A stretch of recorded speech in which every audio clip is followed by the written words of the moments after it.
You ask Tiger to solve. This deals with linear equations with one unknown. The final result is x equals 5. Let's solve it step by step. Simplify the expression. Expand the parentheses. Simplify the arithmetic. Group all constants on the right side of the equation. Subtract 6 from both sides. Simplify the arithmetic.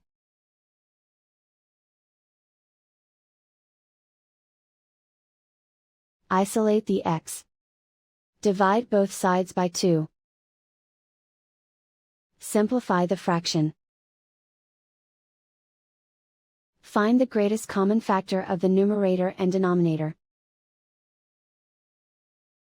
Factor out and cancel the greatest common factor.